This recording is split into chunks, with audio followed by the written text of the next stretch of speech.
లచ్చించే వరకు ఎడుతున్నామండి మేము. కుండకి పసుపు ఎందుకు రాస్తారంటే ఈ పసుపు అనేది యాంటీబయాటిక్ అండి.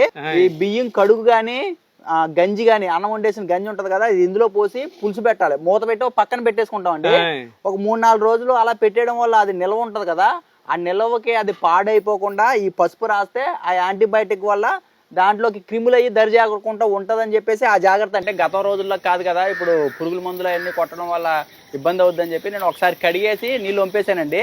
రెండోసారి కడిగిన నీళ్లు ఉంచుకుందామండి, బియ్యం కడిగిన నీళ్లు.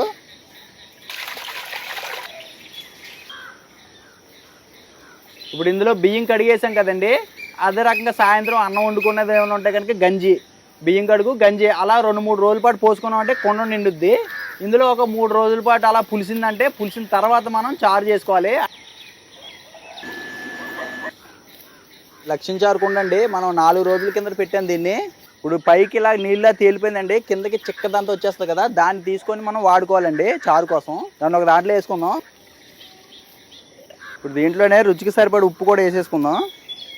యాక్చువల్గా నాకు తెలిసిన నాలెడ్జ్ ప్రకారం చెప్తాను మీకు. కలి అనేది చూడు, పూర్వకాలం మనం కలో గంజో తాగి బతుకుతాం అంటారు చూసారా. కలి అంటే బియ్యం కడిగిన నీళ్ళని కలి అంటారండి. గంజి అంటే బియ్యం అన్నం వండిన తర్వాత వచ్చిందని గంజి అంటారనమాట. ముఖ్యంగా తోటకూర కూడా వేసుకోవాలి. నా దగ్గర ఒక 5-6 రకాల కూరగాయలు ఉన్నాయండి, అవన్నీ కోసి దీంట్లో వేస్తాను. ఇప్పుడు కొన్ని బెండకాయ ముక్కలు వేసుకుంటున్నాను, ఒక టమాటా ముక్కలు వేస్తున్నాను, ఒక వంకాయని ఇలా పొడుగ్గా ముక్కలు కోసుకొని వేసుకుందాం. చిన్న ఆనపకాయ ముక్క అండి. దీంట్లో ఇప్పుడు మనం కారం ఏమి వేసుకోమండి, అందుకోసం ఒక 6 పచ్చిమిరకాయలు వేస్తున్నాను.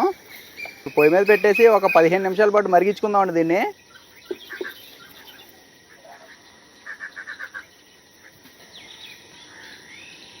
ఒక 10 నిమిషాల పాటు చారు మరిగిందండి. ఇప్పుడు మామిడికాయ ముక్కలు వేసుకున్నాం అనుకోండి, పులుపుకి భలే టేస్ట్ ఉంటుందండి లక్ష్మీ చారు. కొంచెం కరివేపాకు కూడా వేస్తున్నాను.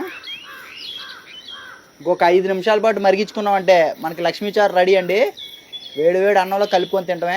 ఈ లక్ష్మీ చారుకి ముద్దపప్పు కాంబినేషన్ బాగుంటుందండి. అలా కాకుండా ఊరగాయ పచ్చళ్ళు ఏమన్నా పచ్చళ్ళు కూడా బాగుంటాయి, వడియాలు పచ్చళ్ళు. దింపేస్తున్నాను. దింపండి.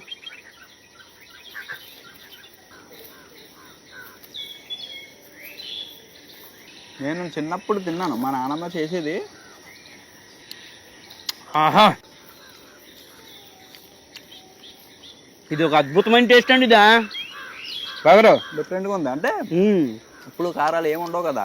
అవును, నీట్గా. అబ్బా, పుల్లగా అంటే పులిసింది కదా, మరి భలే ఉంది, వెరైటీగా ఉంది. మామిడికాయ పులుపు బాగుందా?